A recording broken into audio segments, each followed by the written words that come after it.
There are a lot of different ways that we go about programming a concert. Sometimes we do themed concerts. Other times we put together a program of pieces that we've been wanting to play.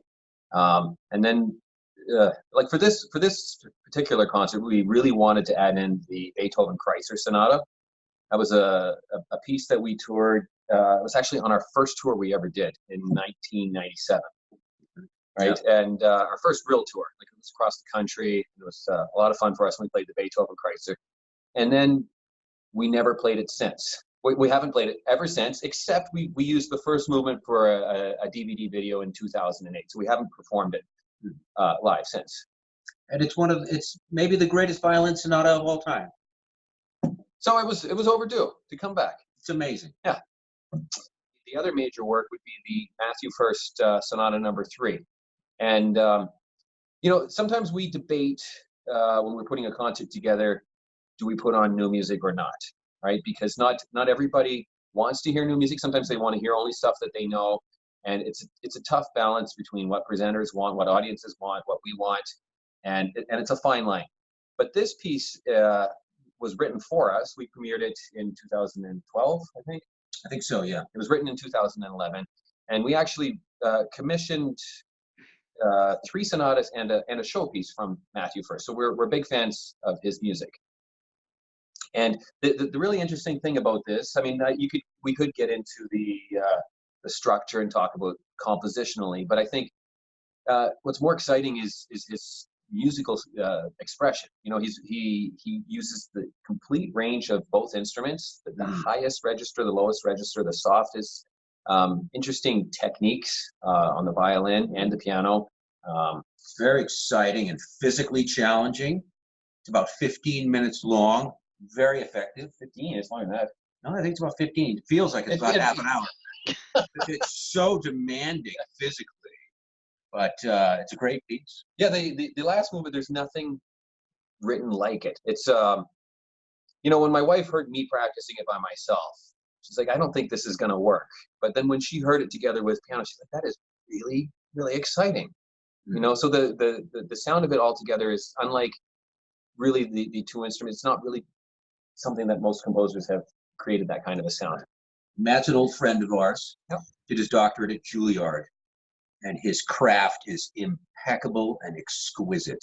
So we love the piece. So in terms of the program, we're trying to put those 2 pieces and then work around it. Now, I don't think we do this on purpose, but we sort of look at a program a little bit like a menu. If you're putting something together, you don't want to just eat steak and potatoes for each round, right? You want something lighter, something flavorful, and you want to mix it up so that the audience feels like they were taken on a journey at the end. So we start the program with the Vitali Chaconne, which is kind of a staple for us. We love opening concerts with it. It kind of shows a little bit of everything on the instrument. It's a romantic arrangement of a Baroque piece. So it's a Baroque piece with lots of virtuosity and excitement and variety. It's variations, and it's so effective. And then we play the Kreutzer.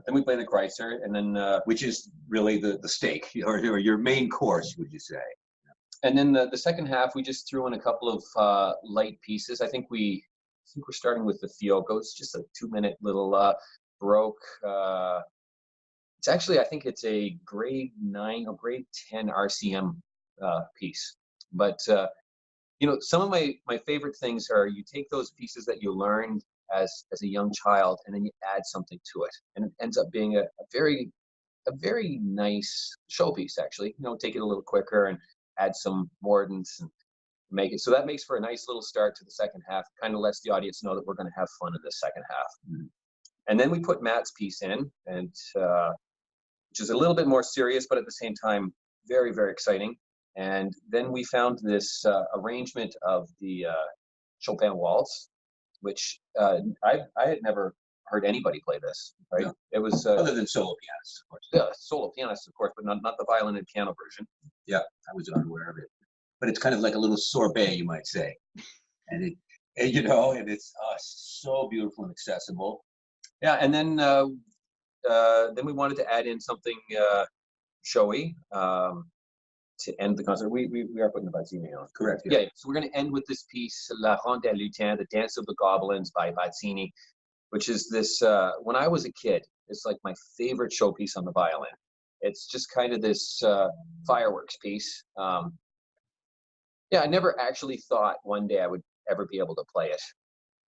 And we've added it in maybe 5 or 10 years ago for the first time. And it's not something that we play that often, but we just thought at the end of this concert it would be a nice way to end. So that's kind of how we envisioned the program. A little bit of everything.